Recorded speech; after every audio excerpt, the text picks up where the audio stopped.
नमस्कार. निवेदक विठ्ठल पवार या माझ्या यूट्यूब चॅनलमध्ये आपल्या सर्वांचं मनपूर्वक स्वागत करत आहे. लग्न समारंभामध्ये तुम्ही रुखवत पाहिलं असेल.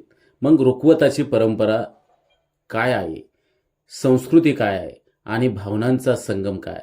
खरं तर मित्रहो, लग्न म्हणजे दोन जीवांचं नातं आणि दोन कुटुंबाचं मिलन. आणि या शुभ प्रसंगाला अधिक मंगलमय करण्यासाठी अनेक सुंदर परंपरा आहेत. त्यातीलच एक महत्त्वाची परंपरा म्हणजे लग्न समारंभातील रुखवत. वधूच्या संसाराच्या नव्या प्रवासाची सुरुवात तिच्या माहेरच्या आशीर्वादानं होत असते आणि रुखवत हे त्या आशीर्वादाचं खरं तर मूर्त स्वरूप असते. केवळ वस्तूंचे प्रदर्शन नसून रुखवतामध्ये संस्कार, प्रेम, स्वावलंबन आणि परंपरा यांचा सुंदर मिलाप आपल्याला पाहायला मिळतो. आजही परंपरा मोठ्या उत्साहानं श्रद्धेने पाळली जाते. चला, या लेखात या व्हिडिओमध्ये आपण जाणून घेणार आहोत रुखवताचं महत्त्व आणि त्यामागील भावनिक आणि पारंपरिक संदर्भ, तसेच काळानुसार बदललेले त्याचे स्वरूप. मित्रहो, निवेदक विठ्ठल पवार या यूट्यूब चॅनलवर जर आपण नवीन असाल तर माझ्या यूट्यूब चॅनलला आपण सबस्क्राईब करा. व्हिडिओ आवडल्यास लाईक करा, शेअर करा आणि हो, कमेंट्स करायला विसरू नका. रुखवत, मी मगाशी सांगितल्याप्रमाणे रुखवत हा महाराष्ट्राच्या पारंपरिक विवाह संस्कृतीतील एक महत्त्वाचा अनन्यसाधारण भाग आहे. वधूपित्याने आपल्या कन्येला दिलेली भेटवस्तू म्हणूनच रुखवताला खास महत्त्व आहे, स्थान आहे. हे केवळ वस्त्र, दागिने किंवा साहित्य याचे प्रदर्शन नसून त्यामागे कुटुंबातील भावना, संस्कृती आणि परंपरा याचा संगम आपल्याला दिसून येतो. तर रुखवताचं नेमकं कारण काय आहे, उद्देश काय आहे त्या पाठीमागे? संस्कार आणि परंपरा. लग्न हे दोन कुटुंबाचं मिलन आहे आणि रुखवत हा वधूवरांच्या नवीन संसाराच्या सुरुवातीचा एक पवित्र आणि शुभ भाग मानला जातो. दोन, आर्थिक साक्षरता आणि स्वावलंबन. पूर्वीच्या काळी मुलीला संसारासाठी आवश्यक वस्तू देऊन तिला आत्मनिर्भर बनवण्याचा पूर्वीच्या त्या काळचा उद्देश होता. तीन, कलेला वाव.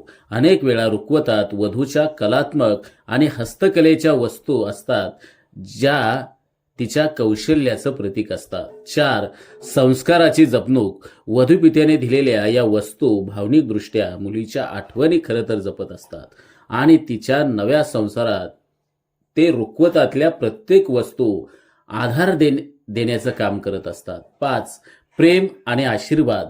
वडीलधाऱ्यांचं प्रेम, आई वडिलांचा आशीर्वाद आणि भावंडाचं स्नेह या वस्तूंमध्ये खरं तर आपल्याला दिसून येतं, अर्थात प्रतीत होत असतं.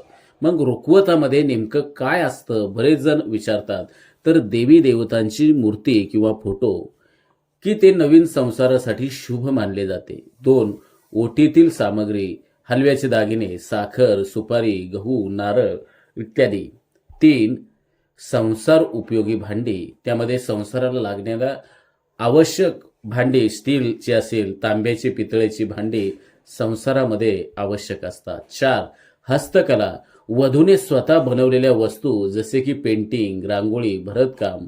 पाच, पूजेसाठी साहित्य, दिवे, उदबत्त्या, हळद, कुंकू, पूजा सामग्री. सहा, सणवारासाठी विशेष वस्तू. मग गुढीपाडवा, दिवाळी यासाठी लागणाऱ्या वस्तू देखील या रुखवतामध्ये आपल्याला दिसून येतात. तर आजच्या काळातील रुखवताचा बदललेलं आपल्याला स्वरूप पाहायला मिळतं. आता आधुनिक काळात रुखवत अधिक आता ट्रेंडी झालेला आहे.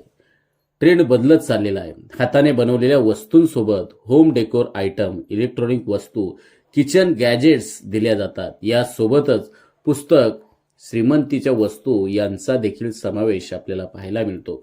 मग रुखवत हे केवळ वस्तूंचं प्रदर्शन नसतं, तर आईवडिलांनी आपल्या कन्येला दिलेले प्रेम आणि शुभेच्छांचं खरं तर ते प्रतीक आहे.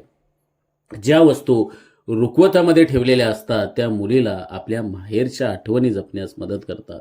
त्यामुळे आजही अनेक कुटुंब ही सुंदर परंपरा जपण्याचं काम करत असतात. असा होता रुखवत आणि त्याचा विचार. अनेक आदर्श, संस्कार आणि त्या पाठीमागचं असणारं महत्त्व या व्हिडिओच्या माध्यमातून मी सांगण्याचा प्रयत्न आपल्या सर्वांपर्यंत करण्याचं काम केलेलं आहे. तरी व्हिडिओ आवडल्यास लाईक करा, शेअर करा आणि कमेंट्स करायला विसरू नका. धन्यवाद. आमच्या चॅनलवर नवीन असाल तर सबस्क्राईब बटनावर क्लिक करा आणि बेल आयकॉन प्रेस करा.